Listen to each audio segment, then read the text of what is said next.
Selamat siang, Pak Reza. Selamat siang, salam Indonesia. Ya, Pak Reza, ini nampaknya eskalasi konflik dari Amerika Serikat, Israel, Iran ini semakin meluas dan Indonesia berencana untuk menjadi mediator. Tanggapan Anda? Benar sekali, semakin meluas karena pertama antara Iran melawan Amerika Serikat plus Israel itu sudah mencapai tingkat yang luar biasa. Ekonomi kedua negara mulai hancur, walaupun kita belum melihat data resmi dari kedua negara tersebut ya. Kemudian kita perhatikan juga infrastruktur kedua negara sudah mulai kena. Ini merata secara nasional nih. Kalau kita perhatikan di Iran paling tidak 10 provinsi sudah terkena. Kemudian suasana kebatinan masyarakat di Iran itu sudah sangat sedih ya, karena dalam serangan Israel itu telah mewafatkan pimpinan terbesar mereka, Ayatollah Ali Khamenei. Kemudian jawaban dari Iran juga sangat besar. Saya adalah negara yang diserang sesuai dengan hukum internasional dalam pasal 2, di mana saya sudah diserang dan itu bertentangan dengan prinsip-prinsip hukum internasional, dan saya membalas sesuai dengan pasal 51. Dan kecenderungannya sekarang ini sudah berjalan 4 hari ya, dari tanggal 28. Yang terjadi sekarang adalah potensi di mana Iran sudah menyerang bukan hanya Israel, tapi juga basis-basis militer yang ada di wilayah Timur Tengah, seperti di Qatar, kemudian di Qatar, Bahrain, Saudi Arabia, itu sudah mulai disasar karena basis-basis militer Amerika Serikat di situ mempersulit hidup Iran melakukan kegiatan-kegiatan spionase, menghalangi rudal Iran bergerak ke Israel, dan juga mempermudah rudal Israel dan Amerika Serikat datang ke Iran. Kemudian juga ada potensi negara-negara ini akan berkoalisi bersama Amerika Serikat dan Israel untuk menghadapi Iran. Jadi kalau dari wilayah Timur Tengah itu di mana terdapat pasukan-pasukan darat mereka, juga terdapat pasukan-pasukan darat Amerika Serikat. Sehingga demikian dapat dimengerti kenapa Iran menyerang basis-basis militer tersebut. Masalahnya sekarang adalah ada kecenderungan juga Inggris dan Prancis akan mendukung Amerika Serikat, karena sesuai dengan perjanjian NATO, maka serangan atas salah satu pihak dapat merupakan juga ancaman terhadap pihak-pihak sesama anggota NATO, dan mereka dapat bergerak serentak sesuai dengan istilahnya constitutional process atau proses konstitusi masing-masing. Jadi ini kecenderungan sedang meluas. Tapi pada saat yang sama Amerika Serikat juga sangat ngeri karena mereka tidak menyangka serangan dari Israel itu akan sangat dahsyat, merontokkan bukan hanya basis-basis militer yang ada di Israel, tapi juga kapal-kapal Amerika Serikat mulai kena. Bahwa konon kalau saya melihat laporan dari kalangan Iran, maka sudah lebih dari 200 prajurit Amerika luka-luka dan meninggal. Cuma tidak dijelaskan berapa yang meninggal, berapa yang luka-luka. Amerika Serikat hanya mengatakan ada 5 yang sudah wafat. Nah, dalam kondisi seperti ini, Amerika Serikat sedang merancang perdamaian. Tentunya perdamaian ini tidak mudah karena Iran tentunya mengharapkan adanya prasyarat dulu sebelum damai. Misalnya prasyarat yang selama ini diminta adalah perbaiki mereka mengatakan perbaiki sikap Anda. Sikap Anda itu biasanya kata-kata yang digunakan oleh Donald Trump dan Benjamin Netanyahu itu cenderungnya sangat kasar. Mereka sangat merendahkan martabat Iran yang sudah berada 3.000 tahun di muka bumi, juga merendahkan marwah dari pemerintah Iran, dan terutama sekali Ayatollah di Iran dikatakan adalah bermandi darah, akan menistakan agama di luar itu. Kemudian juga akan melakukan serangan terhadap masyarakat Amerika Serikat. Jadi Donald Trump dan Benjamin Netanyahu itu sudah senantiasa menggunakan bahasa yang sangat sarkastik, sangat kasar terhadap Iran dan pemimpin Iran. Tapi pada saat yang sama mereka sudah mulai melihat ternyata angkatan bersenjata Amerika Serikat tidak sanggup berperang lama. Juga mereka melihat kedahsyatan dari peluru kendali Iran. Karena itu Amerika Serikat diam-diam melakukan negosiasi dengan Italia untuk merancang sebuah perdamaian. Pada saat yang sama juga Inggris menggunakan momentum itu untuk merancang suatu sidang istimewa di Dewan Keamanan PBB. Saya perhatikan ada juga negara-negara dari OKI dan Liga Arab yang mencoba merancang satu draft resolusi di Majelis Umum PBB. Tapi yang saya perhatikan sekarang, dari semua negara-negara tersebut, hanya Indonesia yang mempunyai kapasitas. Kapasitas itu bukan berarti kemampuan Presiden Prabowo secara pribadi, tapi juga Indonesia adalah pendukung kuat daripada organisasi konferensi Islam, kemudian gerakan non-blok, kerjasama Selatan-Selatan, dan Indonesia pada bulan November tahun 2023 itu mendapat amanah dari Sekretariat Jenderal Oki dan Liga Arab untuk memfasilitasi bagi perdamaian di Palestina. Sekarang ini urusannya sudah semakin luas. Walaupun kita belum mendapat mandat dari Oki dan Liga Arab, tapi tampaknya mereka juga tidak akan menolak sekiranya Indonesia berinisiatif menjadi negosiator, karena ini sudah dinyatakan dalam sikap pemerintah Republik Indonesia. Nomor 3 mengatakan pemerintah Indonesia, dalam hal ini Presiden Republik Indonesia, menyampaikan kesiapan untuk memfasilitasi dialog bagi terciptanya kembali kondisi keamanan yang kondusif, dan apabila disetujui kedua belah pihak, Presiden Indonesia bersedia untuk bertolak ke Teheran untuk melakukan mediasi. Ini adalah sikap resmi pemerintah Indonesia, kan? Ini dalam paragraf ketiga dari statement pemerintah Indonesia. Jadi ada potensi. Cuman masalahnya dalam melakukan dialog tersebut kan, sebelum menjadi negosiator kan, kita harus kalau bahasa Jawa itu kelonuwun dulu kepada pihak-pihak yang bertikai, kan. Dalam hal ini adalah Iran dan Amerika Serikat. Dan untuk itu Indonesia perlu mengirim delegasi tingkat tinggi yang benar-benar memahami kondisi untuk berdialog, terpisah dulu dialognya dengan Iran, pada saat yang sama juga berdialog dengan Amerika Serikat. Karena tentunya ada pra kondisi ini yang harus kita yakini. Tidak mudah menghubungkan Amerika Serikat dan Iran untuk tiba pada sebuah kondisi, karena persyaratan mereka itu sangat dahsyat begitu. Kalau saya perhatikan dari Amerika Serikat mengatakan hanya mau berunding kalau rezim berganti. Kemudian saat yang kedua, kalau Iran menanggalkan proyek-proyek berhubungan dengan nuklirnya. Ketiga, kalau Iran tetap mengembangkan kapasitas dari peluru kendalinya. Itu 3 itu kalau Amerika Serikat itu tidak bisa ditawar-tawar sementara ini, ya. Sedangkan Iran juga mengatakan bahwa kalau mau berunding dengan saya, lengkapin dulu persyaratannya. Pertama, Anda minta maaf atas kejahatan Anda di masa lalu. Kejahatan misalnya menurunkan pemerintahan Mossadegh, kemudian membabi buta melakukan boykot atas Iran, kemudian juga melarang Iran membangun nuklir untuk tujuan damai, kemudian juga menghentikan kampanye-kampanye buruk atas Iran. Jadi ini adalah hal-hal yang merupakan prakondisi yang harus dimengerti oleh tim negosiasi Indonesia sebelum kita menghubungkan perundingan itu. Pada saat yang sama juga kita harus meyakinkan pemerintah Iran dan Amerika Serikat bahwa dalam gerak maju diplomasi ini Indonesia mendapat dukungan dari seluruh bangsa Indonesia.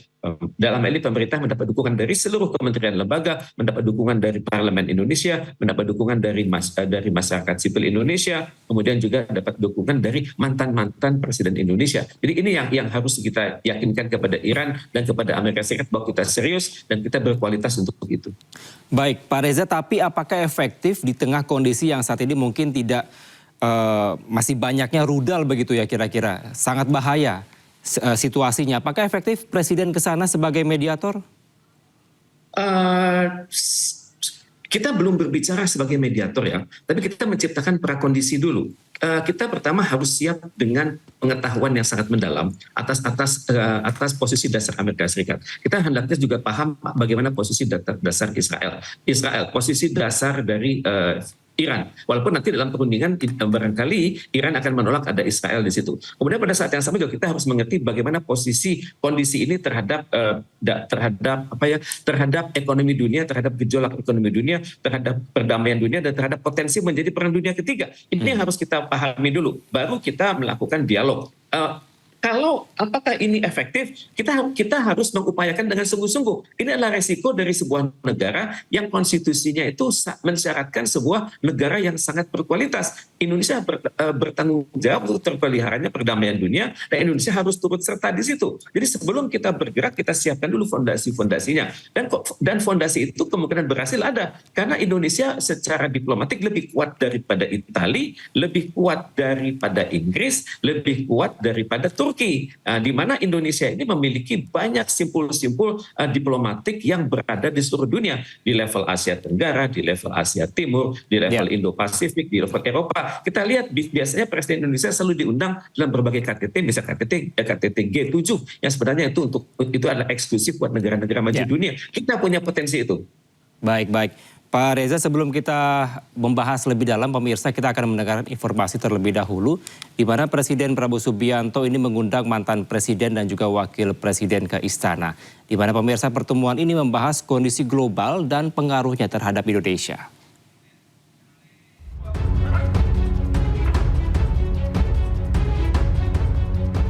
Presiden Prabowo Subianto mengundang para pemimpin lintas generasi ke Istana Kepresidenan Jakarta Selasa malam. Presiden ke-7 Republik Indonesia Joko Widodo turut hadir dalam acara ini.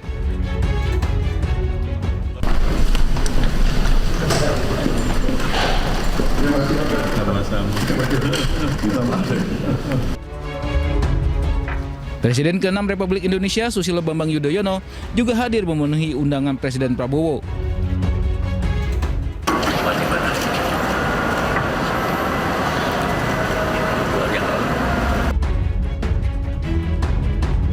Saya ucapkan terima kasih kepada seluruh hadirin yang berkenan hadir atas undangan yang diberikan dalam waktu singkat. Saya juga sangat berterima kasih atas tokoh-tokoh bangsa yang hadir di sini. Pertemuan kali ini sebagai bentuk silaturahmi sekaligus membahas sejumlah isu nasional hingga global.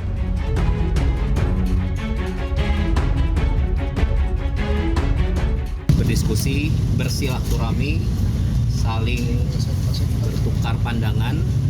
Bapak Presiden ingin mendengar pandangan dari tokoh-tokoh tersebut. Kira-kira itu. Okay. Pertemuan berlangsung selama 4 jam di Istana Presiden. Meski dihadiri para tokoh bangsa, namun Presiden ke-5 Republik Indonesia Megawati Soekarno Putri tidak terlihat di istana. Tim Liputan iNews melaporkan. Baik, Pak Reza, kita lanjutkan dialog. Apakah pertemuan antara Presiden Prabowo Subianto dan juga dari Presiden ke-7 Jokowi, Presiden ke-6 SBY dan juga para mantan wakil presiden kemarin bisa menjadi salah satu tanda bahwa mendapatkan dukungan begitu dari mantan-mantan presiden sebelumnya? Dapat dikatakan demikian ya, karena kalau secara teori, itu teori hubungan internasional, itu menyebutnya terjadi change and continuity. Jadi apa yang kita lakukan saat ini merupakan sintesa dari pencapaian terbaik dari masa-masa kepresidenan sebelumnya, itu yang pertama. Dan yang kedua, ini menunjukkan juga sekarang pengambilan keputusan kalau sudah menyangkut kebijakan luar negeri itu sangat demokratis. Kemudian juga menunjukkan bahwa diplomasi Indonesia itu membumi, dalam artian mengakar. Akarnya kuat ke dalam fondasi pemerintahan, juga fondasi-fondasi kemasyarakatan. Kemudian juga kita perhatikan para tokoh bangsa itu datang dalam waktu singkat ya. Berarti mereka punya komitmen yang sangat tinggi untuk datang.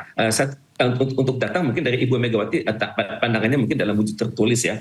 Kemudian pertemuan itu 4 jam. 4 jam ini nggak main-main. 4 jam ini kalau dari pengalaman saya bertemu Pak Prabowo bulan lalu, itu menunjukkan ada energi yang luar biasa dari Presiden Indonesia untuk benar-benar menggalang informasi, mendapatkan informasi yang terbaik daripada para stakeholders. Maka tentunya 4 jam ini kan wujudnya bukan hanya sekedar bukan hanya beramah tamah, bukan. Kalau bertemu 4 jam dengan Presiden Prabowo Subianto itu pertama adalah penjelasan situasi terkini, kemudian juga dialog, mendapatkan informasi, mendapatkan feedback dari para mantan pemimpin negara tersebut. Dan tentunya hal ini akan diproses lebih lanjut oleh negara Indonesia, sehingga dengan demikian akan terlihat jurus-jurus apakah yang dapat digunakan untuk berhubungan dengan pihak-pihak yang bersengketa ini. Karena tentunya pihak yang bersengketa biasanya akan bertanya, Anda punya mandat atau tidak? Kemudian mandat itu apakah datang dari rakyat Anda atau dari Anda sendiri? Ini yang harus kita hati-hati sekali, karena kalau kita perhatikan statement di paragraf 3 dari Departemen Kementerian Luar Negeri itu mengatakan Presiden Indonesia menyampaikan kesiapan. Mungkin maksudnya adalah Presiden Indonesia dalam kapasitasnya sebagai Presiden dari Negara Kesatuan Republik Indonesia. Ada hal inilah yang dilakukan oleh Presiden Prabowo Subianto, bahwa beliau akan siap menjadi negosiator dengan membawa mandat dari Negara Kesatuan Republik Indonesia, juga mandat psikologis, mandat spiritual dari pemimpin-pemimpin Indonesia sebelumnya. Karena pemimpin-pemimpin Indonesia sebelumnya, apakah itu namanya Pak SBY, Presiden SBY, Presiden Joko Widodo, juga presiden-presiden sebelumnya, itu kan tentunya memiliki link-link ya, memiliki jaringan-jaringan yang sampai sekarang masih terpelihara dengan berbagai kalangan di Amerika Serikat maupun di Turki dan juga di belahan bumi yang lain. Dan tentunya kan ini ada energi yang perlu dioptimalkan oleh Presiden Prabowo Subianto dalam memperkuat pendekatannya terhadap pihak-pihak yang bertikai. Walaupun kita harus akui akan ada masalah di lapangan, tapi hendaknya pihak-pihak yang akan kita hubungi itu sadar gitu, bahwa sekaranglah saatnya untuk bernegosiasi. Kemudian pada saat yang sama juga mereka melihat bahwa Indonesia ini kan sudah bergerak untuk perdamaian itu di dua jalur sekaligus. Pertama di jalur Perserikatan Bangsa-Bangsa dan kedua di jalur Board of Peace. Ya, untuk itu kan bisa kelihatan bahwa kalau sudah berbicara perdamaian, berbicara keamanan dunia, berbicara meniadakan peperangan, mengurangi krisis internasional, Indonesia sudah siap di situ. Tentunya saya berharap dari pertemuan hari ini dengan para pimpinan negara yang sebelumnya itu ada sebuah plan of action ya, bukan hanya sekedar ketemu tapi ada job description dan job specification bagi semua yang terlibat dalam pertemuan tersebut. Ya, kalau presiden itu yang saya harapkan. Ya, Pak Reza, ini juga terkait dengan Selat Hormuz yang resmi ditutup.